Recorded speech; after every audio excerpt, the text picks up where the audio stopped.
बिस्मिल्लाहिर्रहमानिर्रहीम। ये हम इस वक्त मैयत को गुस्ल देने की अमली मशक़ करने लगे हैं। और मैयत को गुस्ल देने का तरीका क्या है। इस वक्त एक मसनूई जिस्म आपके सामने पड़ा हुआ है और इसको तख्ते के ऊपर हमने लिटाया है। सबसे पहले जो पानी है उसके बारे में मुस्तहब ये है, ये फ़र्ज़ या वाजिब नहीं है बल्कि मुस्तहब दर्जे के अंदर है कि बेरी के पत्ते अगर मिल जाएं तो बेरी के पत्तों को पानी में डाल के उबाल लें। या आपके सामने बेरी के पत्ते पानी में डले हुए उबले हुए नज़र आ रहे हैं। इनको उबालने के बाद दूसरे पानी में मिला लिया जाएगा। मिलाने के बाद हल्का कोसा सा पानी हो जाए और हल्का कोसा सा पानी हो जाने के बाद इसको हमने साइड पे ही रख लिया। मुर्दे को तख्ते के ऊपर लिटा दिया गया है और तख्ते के ऊपर लिटाने के बाद इसके जो कपड़े हैं वो उतार लिए गए। कपड़े उतारने के बाद एक मोटी चादर जो है वो नाफ से लेकर घुटनों तक ये डाल दी जाएगी। ये ध्यान में रखिए कि ये जो गुस्ल देने का तरीक़ा इस वक्त अमलन मश्क किया जा रहा है, ये हम एक मर्द हजरात के लिहाज से है। औरतों को गुस्ल यकीनन औरतें ही देंगी और उसमें औरतें जब गुस्ल देंगी तो उसका तरीक़ा भी यही है। जो गुस्ल देना चाहिए किसको है, अफजल ये है कि गुस्ल वो शख्स दे जो गुस्ल के मसाइल जानता है और जो गुस्ल देने का मसनून तरीक़ा और जिसको शरीयत का तरीक़ा पता है वो गुस्ल दे। चाहे वो करीबी रिश्तेदारों में से हो वो गुस्ल दे सकता है और अगर दूर के रिश्तेदारों में से हो तो वो भी गुस्ल दे सकता है। बस मतलब ये है कि जो जानने वाला हो गुस्ल के मसाइल को वो गुस्ल दे। ख़वातीन है तो ख़वातीन को गुस्ल देने के लिए ज़रूरी है यकीनन कि पर्दे का इंतज़ाम हो। हमारे यहाँ इसके अंदर एक बहुत बड़ी गलती ये होती है कि ख़वातीन अगर गुस्ल दे रही हों तो जमघट्टा लगा होता है, यानी ख़वातीन पर्दे की रियायत बेशक ख़वातीन ही दे रही होती हैं लेकिन हर खातून उस कमरे में आ जा रही होती है। तो इस तरीके से ना दिया जाए, बल्कि जो मखसूस ख़वातीन जिन्होंने सिर्फ देना है सिर्फ वही गुस्ल देने के लिए जाएँ। इसी तरह मर्दों के अंदर भी यही है कि जिन मर्दों ने गुस्ल देना है या जिसने गुस्ल देना है, जिन 2-3 अफराद ने, सिर्फ वही कमरे के अंदर जाएँ। बाकी हजरात जो है वो अंदर आने की तकलीफ़ ना करें, क्योंकि उससे बस का ये होता है कि जब बहुत ज़्यादा मजमा लग जाता है तो बेपर्दगी का अंदेशा होता है। मोटी चादर जो है वो नाव से लेकर घुटनों तक की जगह पे डाल दी जाएगी। ख़वातीन के साथ भी ऐसा ही है कि मोटी चादर ऐसी हो कि जो ख़वातीन को गुस्ल दे रही हैं तो इसी तरह से मोटी चादर जो है वो नाव से लेकर घुटनों तक जो कवर कर ले और ऐसी मोटी चादर हो कि अगर पानी उसके पे गिरे तो जिस्म नज़र ना आए। सबसे पहले जो करना है वो है इस्तिंजा, यानी मैयत को सबसे पहले इस्तिंजा करवाया जाएगा। और इस्तिंजा कराने के लिए ये लिफाफा होता है, हाथ के ऊपर ही चढ़ा लिया जाए। चाहे ये कपड़े का लिफाफा हो, ये मिलता है, ये भी चढ़ा सकते हैं।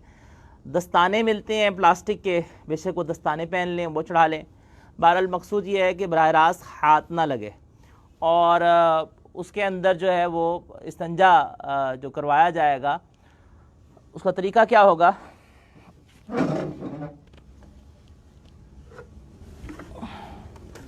ये पानी हमने ले लिया और पानी लेने के बाद कपड़ा नहीं हटाएंगे, मैयत के ऊपर से कपड़ा नहीं हटाएंगे और कपड़ा इसी तरह हल्का सा ऊपर किए बगैर ही इसके अंदर पानी डाले जाएगा। और पानी डाल के जो इस्तिंजा कराने वाला है वो शर्मगाह को धो ले।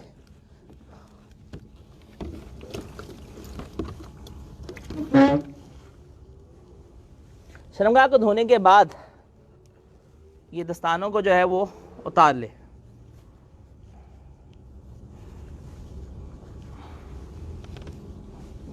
ये दस्तानों को उतारने के बाद मैयत को सबसे पहले वुज़ू कराया जाएगा। वुज़ू कराने के लिए उसके हाथ धुलवाने की ज़रूरत नहीं है, कुल्ली करवाने की ज़रूरत नहीं है, नाक में पानी डालने की ज़रूरत नहीं है, बल्कि सीधा बराह रास्त पानी लेके उसका चेहरा धोया जाएगा। सबसे पहले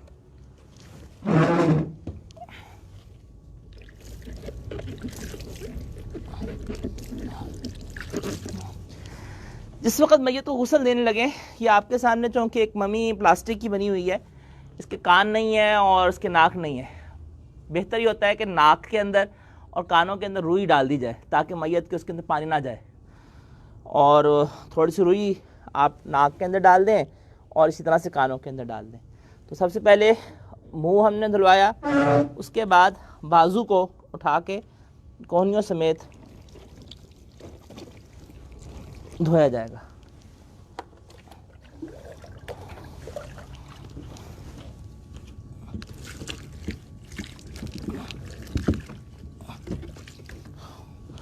उसके बाद मसा हमने करा दिया और उसके बाद दोनों पाँव मैयत के धोए जाएंगे।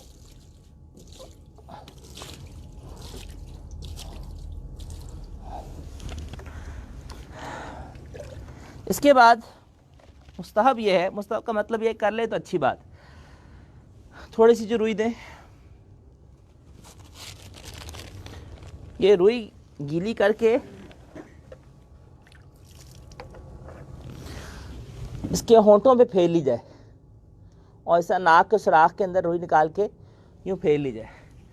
ये जो होंठों के ऊपर फेरना है और इसी तरह से ये जो नाक के अंदर है, ये उस वक़्त लाजिम हो जाता है अगर मैयत बिलफ़र्ज़ जनाबत की हालत में इंतकाल हुआ है तो फिर ये करना लाजिम हो जाता है।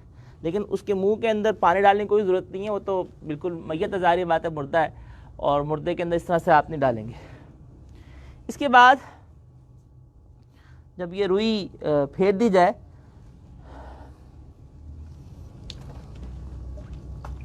तो अब बाएं करवट पे मैयत को किया जाएगा हल्का सा और सारा जिस्म पे पानी डाला जाए।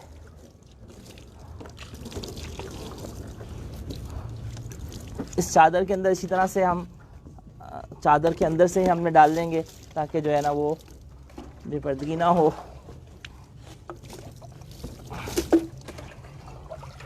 थोड़ा सा उस तो ज़्यादा कर लें जी, थोड़ा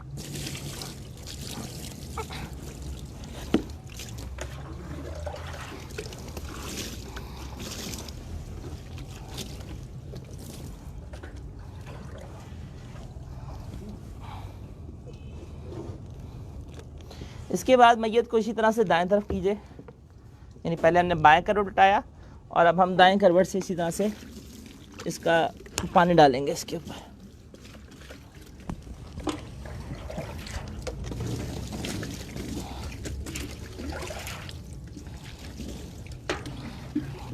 जिल्टा दीजिए। अब करने के बाद हम साबुन से जो है उसके दाढ़ी और सर के बालों को साबुन मल लिया जाए, मुंह धो लिया जाए साबुन से। ये हमने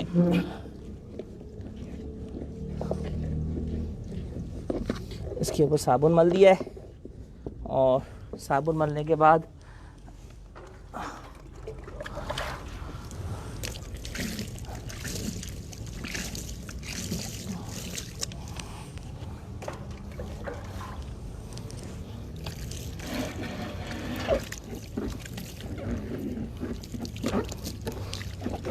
ये हमने मुंह धो दिया अच्छी तरह से। इसके करने के बाद अब क्या किया जाएगा, मैयत को हल्का सा बिठाया जाएगा और जी थोड़ा सा उठाएंगे, ये जो कि बिल्कुल स्टैचू है तो इसको थोड़ा सा मैयत को उठाएंगे हम और पेट हल्का हल्का दबाएंगे। तो थोड़ा सा उठा के पेट को हल्का हल्का दबाया जाएगा। अगर दबाने के बाद कुछ निजासत निकलती है तो उसको इसी तरह दस्ताना पहन के साफ़ करा दिया जाएगा। ये जो निजासत अब निकली है, इसके निकलने से ना वज़ू का ख़राब हुआ है ना गुस्ल ख़राब हुआ है, लेकिन इसको इसी वक्त किया जाएगा, पहले नहीं किया जाएगा। इसे करने के बाद दोबारा मैयत को जो है वो मुस्तहब ये है कि अभी हमने बेरी के पत्तों से किया है तो फिर मुस्तहब ये है कि काफूर मिले हुए पानी से, अगर काफूर मिला पानी मिल जाए तो अच्छी बात, ये मुस्तहब है, हो जाए तो अच्छी बात, ना हो तो कोई हर्ज नहीं है, वरना सादा पानी से ही दोबारा 3 दफ़ा इससे पानी बहा दिया जाए। ये बाएं तरफ कर दे, एक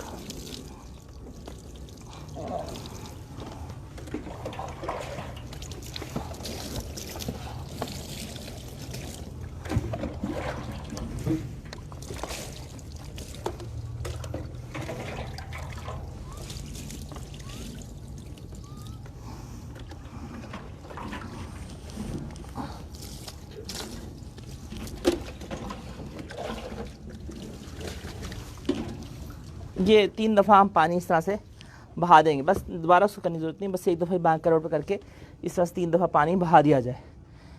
मैयत को जब गुस्ल दिया जाता है तो जो पानी मैयत के जिस्म से रख के आता है, इस पानी का क्या हुक्म है और मय्यत को गुस्ल देने वाले के लिए क्या हुक्म है। जो मय्यत को गुस्ल दे उस पर गुस्ल वाजिब नहीं होता, जो मय्यत को गुस्ल दे उस पर गुस्ल वाजिब नहीं होता, उसके लिए गुस्ल करना अफजल है, अफजल है कि वो गुस्ल कर ले, वाजिब नहीं। अलबत्ता यह है कि मय्यत के जिस्म से जो पानी लग कर आता है इसके बारे में फुकहा के यहाँ दो कौल है। एक कौल ये है कि पानी नापाक है और वो छींटें अगर गिरी हैं, कपड़ों में गिरी हैं, तो ज़ाहिरी बात है कि जहाँ जहाँ छींटें गिरी हैं तो वो कपड़े तब्दील करने पड़ेंगे।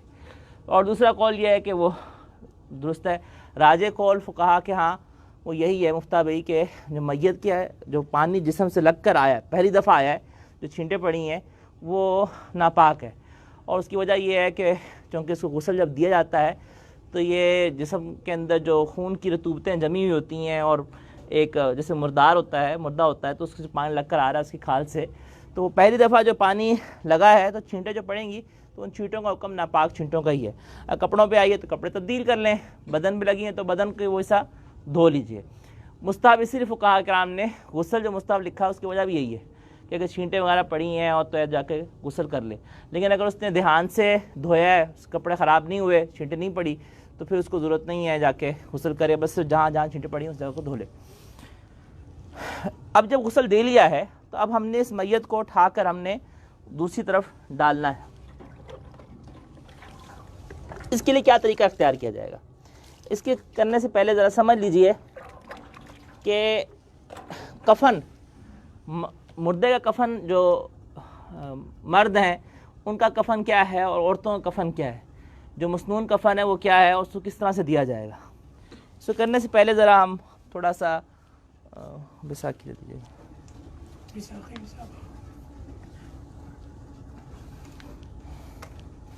ये ज़रा आप हटिएगा एक मिनट, थोड़ा सा दिखाएं इस तरफ। ये चारपाई जो है वो बिछाई हुई है इस तरफ, और इस चारपाई के इस तरफ जो आपको नज़र आ रही है, इस चारपाई के ऊपर कफन बिछा हुआ है। कफन बिछाने की तरतीब क्या होगी, कफन बिछाने की तरतीब यह है कि देखें मर्द को 3 कपड़ों में कफन दिया जाता है। एक बड़ी चादर जिसको सरबंद भी कह देते हैं, बड़ी चादर भी कह देते हैं, उसको सबसे पहले नीचे आप बिछा दें। उसके बाद दूसरा कमीज़ है। कमीज़ देखिए अनसिली है, कमीज़ को बाजू नहीं सीने, बाज़ इलाकों के अंदर उसके बाजू सी देते हैं, बाज़ जगहों पे कुछ बाकायदा वो उसकी पूरी कमीज़ की तरह सिलाई कर देते हैं, ये सब बिदत है। तो मसनून तरीक़ा है वो ये है कि कफन अनसिला है, तो उसको किस तरह से करेंगे, ये ज़रा कमीज़ उठा के दिखाएं, कमीज़ उठा के दिखाइए जी।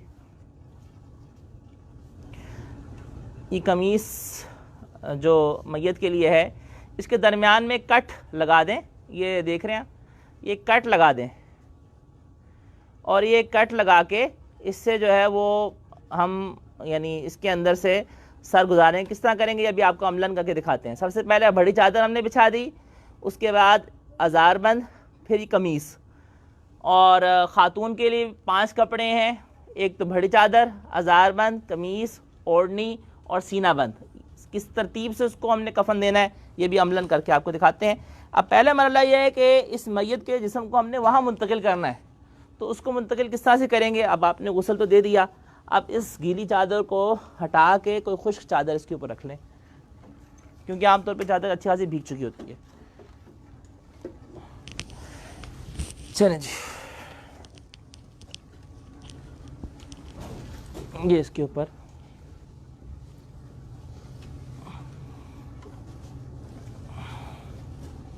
ये निकाल लें। अच्छा जी, अब निकालने के बाद अब हमने क्या करना है कि इसको जो एक बड़ी चादर लेनी है और इसके नीचे डाल के इसको ऊपर चादर की मदद से ऊपर करेंगे जी। बड़ी चादर वो इधर पड़ी थी, यही है, हाँ ठीक जी। ये बड़ी चादर जो है, इस बड़ी चादर को मय्यत के जिस्म के नीचे से गुजराएंगे और इससे फिर मय्यत के जिस्म को हम उठा लेंगे। किस तरह से करेंगे, ये कर लें, इस तरफ से करें जी। इसको हल्का सा उठाएं और इसके नीचे से गुजार लें। तो आपने पूरा उठा लिया, हल्का सा, आमतौर पर हल्का सा गुजार के इधर, फिर उसी तरह थोड़ा सा करवट लें और इस तरह से। अब ये जी चादर में हम उठा लिया है। चलें जी। अच्छा, एक बात यह है कि मय्यत को उठाते वक्त वो कलमा शहादत और इस तरह से नारा तकबीर और ला इलाहा इल्लल्लाह पढ़ने की ज़रूरत नहीं है। दूसरा, जो गुस्ल देने वाला है उसके लिए कुछ अहकामात शरीयत ने बताए हैं, वह अहकामात क्या हैं कि अगर गुस्ल देने वाले को मैयत के जिस्म में कोई ऐब नज़र आता है या बिलफर्ज के गुनाहों के असरात नज़र आते हैं तो उसके लिए हुक्म यह है कि वो बिल्कुल भी चर्चा मत करे, खामोशी इख्तियार करे और उसको छुपाए। जी, इसको उठाएं और उठा के जो है वो दोनों तरह कर सकते हैं। चारपाई बिल्कुल पास रख लें और उठा के सीधा उसके पास ले जाएं।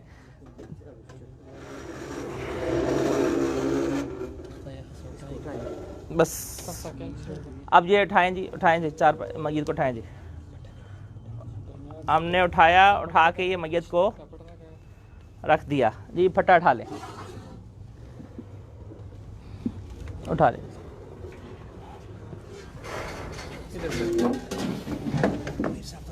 अब ये चादर हम निकाल लें।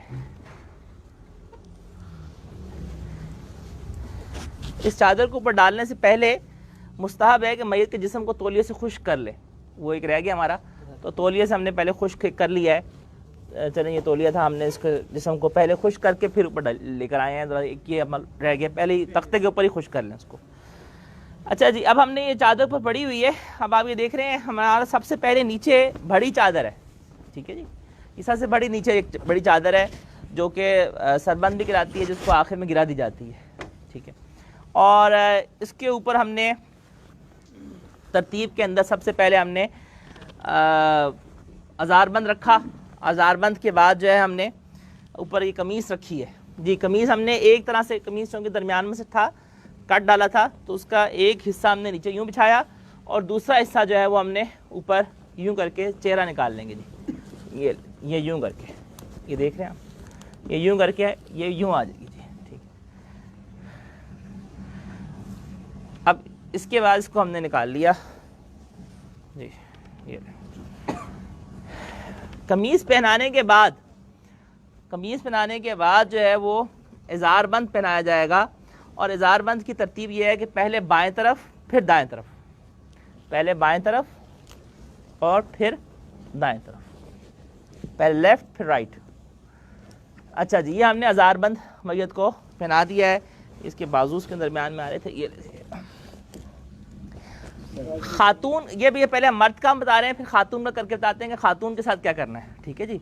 ये हमने मर्द का पहले इस तरह से कफन दे लिया और कफन देने के बाद जो है ये ऊपर अज़ारबंद दे दिया और ये कमीज़ आ गई। कमीज़ के बाद अब ऊपर जो है ये बड़ी चादर है, उसको दे दें ऊपर।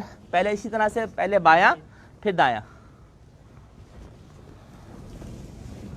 ठीक है जी। अब वो उधर से गिरा बांध दें और इस तरह से गिरा बांध के चेहरे के लिए अब हमने खोल दिया। चलें जी, चेहरा खोलने के हवाले से ये है कि एक जो हमारे यहाँ गलती होती है, मैयत का जब जनाजा पढ़ाने के बाद चेहरा दिखाना शुरू कर देते हैं। आजकल नया काम शुरू हुआ है। तो देखें, जनाजा पढ़ाने के बाद सबसे जल्दी हो सके जाके दफनाया जाएगा। और दफनाने का भी इंशाअल्लाह कल हम इंशाअल्लाह अमलन इसको दफनाएंगे कब्र के अंदर, कि किस तरह से कब्र रखने का मसनून तरीका उसका एक है। तो जब जनाजा हो जाए तो उसके बाद चेहरा मत खोलें। जिन्होंने देखना है वो जनाजे से पहले देख लें और जनाजा हो जाने के बाद दफनाने की जल्दी करें। इस तरह जनाजे के बाद दुआ मांगना, जब उसकी ताख़ीर फुक़हाए कराम ने इजाज़त नहीं दी कि दुआ जनाजे के बाद दुआ मत मांगी जाए बल्कि जल्दी दफनाया जाए, तो चेहरा देखने के अंदर, दिखाने के अंदर ताख़ीर तो बतरीक़ा औला दुरुस्त नहीं। ये मर्द का कफन था। अब हम ज़रा औरत के कफन की तरफ आते हैं जी। थोड़ी देर के लिए इसको आप खातून मुतसव्वर कर लें कि ये खातून की मैयत है। अच्छा जी, सबसे पहले हमने इसी तरतीब से कमीज़ पहले पहनाई। कमीज़ पहनाने के बाद अभी हमने इज़ार नहीं पहनाया जी, ठीक है। इसके बाद सबसे पहले कमीज़ पहनाने के बाद जो है वो ओढ़नी है। ओढ़नी क्या है जी? ओढ़नी दें, दुपट्टा।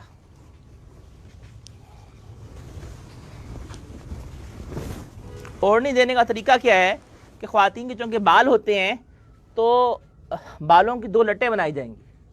दो लटें बना के एक लट को यहाँ रख लें और एक लट को यहाँ कर लें। और लट को करने के बाद ये देखिएगा, ये हमने ओढ़नी को दिया हुआ है, ये देखिए जिस तरह दुपट्टा देते हैं इस तरीके से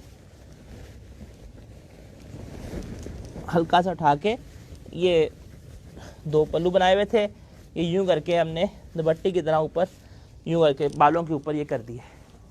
अच्छा जी, इसके करने के बाद दो तरीक़े हैं, सीना बंद इसके ऊपर बांध दिया जाए और फिर आखिर में अज़ार बांधा जाए, या अज़ार पहले बांध दिया जाए और फिर सीना बंद सबसे ऊपर किया जाए, दोनों तरह से कर सकते हैं।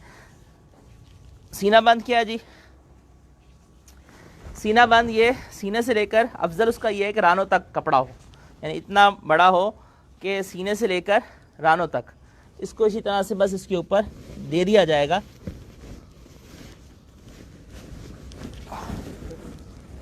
अब इसके ऊपर हम अज़ार देते हैं जी, पहले बायां फिर दायां। एक तरीका तो ये है, और दूसरा तरीका ये है कि पहले अज़ार दे दें और फिर उसके ऊपर ये सीना बंद दे दें। दोनों तरह फ़िक़्ह किताबों में लिखा हुआ है। इसके बाद ये पांचवा कपड़ा ऊपर आ गया, इसी तरीक़े से पहले बायां फिर दायां। मर्द है अगर तो जब गुस्ल दे देते हैं और कफन दे देते हैं तो मर्द के लिए अफजल ये है कि जो उसके आज़ाए, या इस तरह से ख़ातून भी है तो जो आज़ाए सजदा हैं, पेशानी है, घुटने हैं, इन पे खुशबू लगा दी जाए, और मर्द की दाढ़ी है तो दाढ़ी पे खुशबू लगा दी जाए जी। ये हमारा गुस्ल दे दिया गया है। इसके बाद इसको बांधा जाएगा जी। ये गिरा बांध दें, गिरा इसलिए बांधी जाती है ताकि ये खुले ना।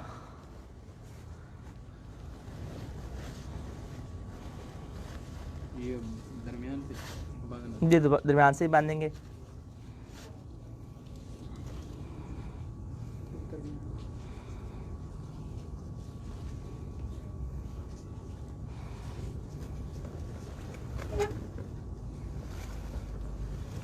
आम तो पूरा ठाना मैयत को मुश्किल होता है बहुत, तो हल्का सा करवट दे के फिर इस तरह से ठा लें। और ये जैसे ये पट्टियाँ हैं, ये सबसे पहले जो नीचे चादर होती है उसके नीचे सबसे पहले रख लेनी चाहिए, पहले रख लेनी चाहिए, ताकि जो है ना बाद में मैयत को ठाना मत पड़े। इसलिए गिरा बांधी जाती है कफन खुले मत रखते हुए। लें जी, ये हमारा मैयत को कफन दिया गया है और ये गुस्ल दे दिया गया है। अब इसके बाद खुद दफनाना किस तरह है, ये इंशाल्लाह कल कब्रिस्तान में।